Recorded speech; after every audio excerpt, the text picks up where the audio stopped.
things in nature meet. They lived a person, a heroic person. The soil he walks on gave fertile crops. The sea he swam on bred a lot of fish. His name is Yerra and Depa. He had every heroic quality one could have. He was fit, intelligent, patient, conscious. He was an ardent devotee of freedom activist Alluri Sitaramaraju. He learned the principles of Alluri Raju in his art. But he has never seen Alluri Raju in person. Alluri died even before Yerra Pragada was born. Nevertheless, Yerra Pragada was favorite among his people and was called the heir of Alluri Sitaramaraju. But he missed a person dearly in his life, his engaged friend, Madison Jackson. He was the son of the officer of Gudem, Bill Jackson. They were very good friends. Their meeting was unique. Madison's mother died while giving birth to him. His father was busy suppressing the tribal uprising in Gudem. So, he was raised till the age of 10 by Yerra Pragada's mother, Shakuntala and Depa. Yerra Pragada and Madison used to eat together, play together, and sleep together. But as the Gudem people's uprising went out of hand, Bill sent Madison to England for further studies. One day, a fellow friend said that the Gudem officer called Yerra Pragada. Thinking that something bad has happened, he went immediately to the office. When he went there, the officer handed him a phone, telling someone wants to speak with you. When he brought a phone to his ear, he heard a voice, a familiar but much deeper voice. The person said, Hello there, how are you? This is Madison speaking. I'm currently at the Bombay port. I will reach Gudem within 6 days. I'm looking forward to see you there. The voice ended with a beep. Yerra Pragada was teeming with happiness. He was about to see his mate after nearly 13 years.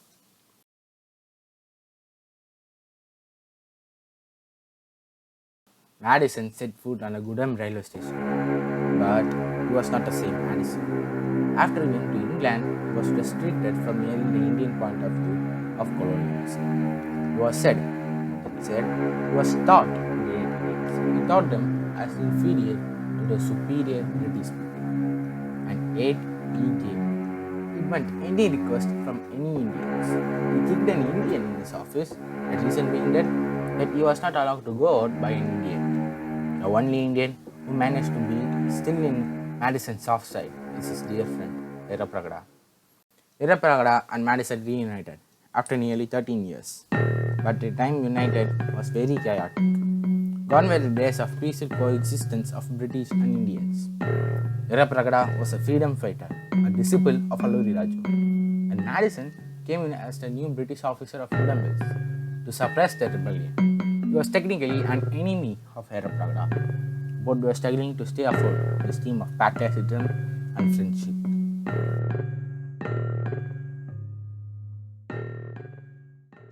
Madison married Emilia, daughter of his father, Bill Jackson's close friend. He was also a manager of goods at Calcutta. She too supports and helped Madison at his job. On the other side, Yerra Pragada married Ekanta, a fellow freedom fighter and a follower of Alluri Raju. She was just as brave as him. They were very fierce in getting freedom for their people. One day, when Amelia was walking on the streets of Gudem, she fainted.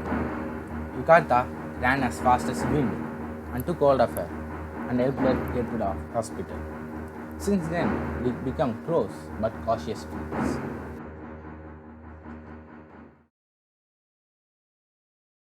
Ekanta was pregnant. The whole Gudem buzzed with celebrations. All of them were celebrating as if their own daughter became pregnant. Yerra Pragada received a post. He opened it along with Ekanta. It read, My fellow Indian, Yerra Pragada, I am happy and aware of your efforts towards the freedom of your people. As a fellow freedom activist, I am more than happy to request you to join the forces of the Indian National Army, initiated by Netaji. You need to come to Madras, where you will be recruited and assigned the work. Looking forward to see your name in the recruit list. From a fellow Indian, Uttaramalingam. Yerrapragada has mixed feelings. On one hand, he was elated to finally sense the smell of freedom. His leader, Alluri Raju, was an ardent supporter of the Gandhi. On the other hand, he was unwilling to leave his pregnant wife. But Ekanta insisted him to go as a child, so he lay on his feet, only on an independent land, not on a land that's ruled by an alien power. He was motivated and went aboard a goods train to in Chennai, where the recruitment was taking place. On the other hand, Madison was celebrating. He was dancing and playing around with his wife, for he received a dream message. Owing to his extraordinary efforts as an officer of Gudem Mills, he is being promoted as a deputy collector of Burma district. He was elated and boarded the first passenger train of the next day to Burma. Irrapragada was recruited as coordinator for passage of the soldiers to Tokyo through Burma. He was in charge of safely sending all Tokyo cadets out of Burma. He sent a final mail to Ekanta before departing for Burma from Madras. Dear Ekanta, I'm selected in the Indian National Army. I'm departing for a classified location. I will make sure our child lays down only on an independent soil.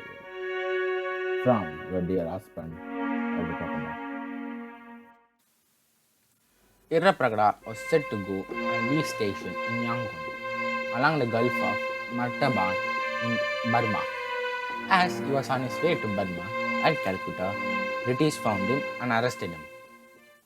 He was striving to come out of jail. He was sitting hard on jail rails but got weak after 2 days. He was then transferred to a bigger cell. There, he was accompanied by an Indian freedom fighter. His name was Munaf Patel. Why are you shouting? Aren't you sure that you can go out? I want to get out of here. Getting out of here is not easy, Beta. I'm trying to do the same for the past 15 years. What made you last this long here? Patriotism. Patriotism for a utopian land. We are many alien intelligence. Bharat. I know who you are, where you come from, and for what work you are going. Freedom fought for gudem Mills alone is not enough. There's a need for freedom for this whole land which he named as Bharat. Can you tell me about Bharat? Huh, Beta? Huh. Munaf started explaining the idea of Bharat and different versions of it. He said what Gandhi thought of it. He said what Netaji thought of it. He said what Thakur thought of it. Yerrapragada was captivated. The word Bharat echoed in his head all the time. Now he was more than just a gudem person. He was an Indian. He was going to Burma just for the sake of independence for his people. But now he was determined to go out and save his nation. He was then taken out, saying that he was unnecessarily arrested and that he was an innocent. But unfortunately, before he left the jail, Munaf died. But he managed to ignite a spark of patriotism in Yerrapragada. He was then secretly sent to Yangon. He was meant to keep the cadets safe till they go to the Shamdet railway. On the other hand, in Burma, one of the spies of Madison informed him that the Indian cadets are going to Tokyo via Siam. He thought of intercepting and arresting them at Ataton along the river Salween. When Yerrapragada heard of this, not knowing that a deputy collector was Madison, thought of fighting with them and they come to arrest him. As planned, both intercepted at Taton. Both didn't knew their opponents were in fact their close friends. Madison opened fire first. The fighting started. The cadets were in a safe location. Both sides fought their hearts off.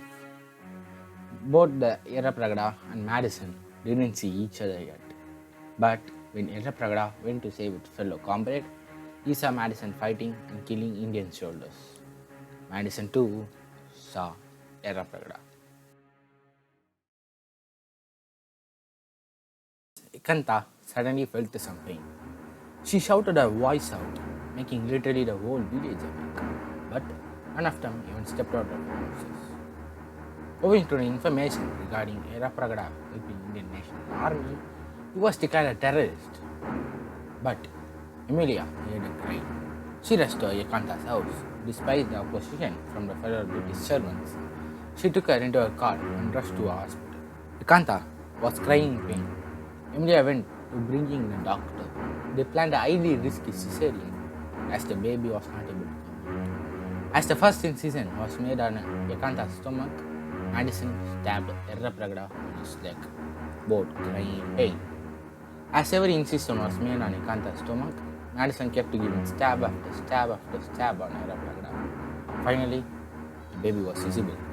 Errapragada began to become weak. Just as the doctor took hold of the baby, Madison made the final stab on Errapragada's chest. Just as doctor brought out the child to the world, Errapragada fell on the ground.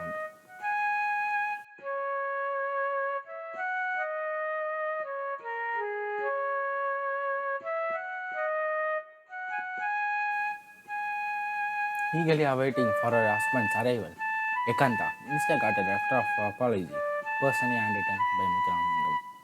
It said, "I'm sorry, Ekanta. Your husband died. But he died in the most heroic way, dying for his nation. The whole of our army mourns for his death. I pray that the rest of your life is as smooth as it can be." From Muthuramaningam. Ekanta fell on the ground crying. Emilia entered the room. She asked what happened. Ekanta showed her the letter. Emilia apologized to Ekanta. Ekanta asked why. Emilia replied that her husband, Madison, killed Errapragada, and because of stabbing his friend, God punished him by making him die of his battle wounds. Both looked on the small, tender face of Errapragada's son. To keep alive the Errapragada's ambitions, Ekanta kept the son name as Kumaradu Errapragada. She made herself tough to battle conditions. She heard from Errapragada's fellow comrades that he wanted to have freedom for the whole of the subcontinent, not just the Gudemils. Therefore, she left the child to her mother and became a freedom fighter, fighting and putting rebellion wherever there was any.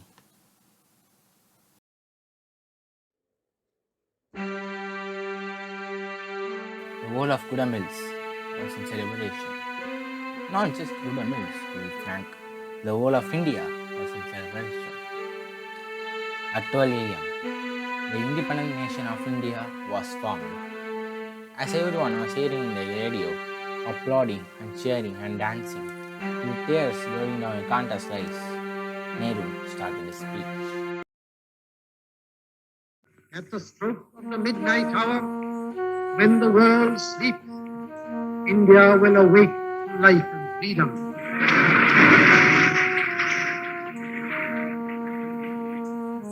A moment comes, which comes but rarely in history, when we step out from the old to the new, when an age ends, and when the soul of a nation, long suppressed, finds utterance. It is fitting that at this solemn moment we take the pledge of dedication to the service of India and her people and to the still larger cause of humanity. At the dawn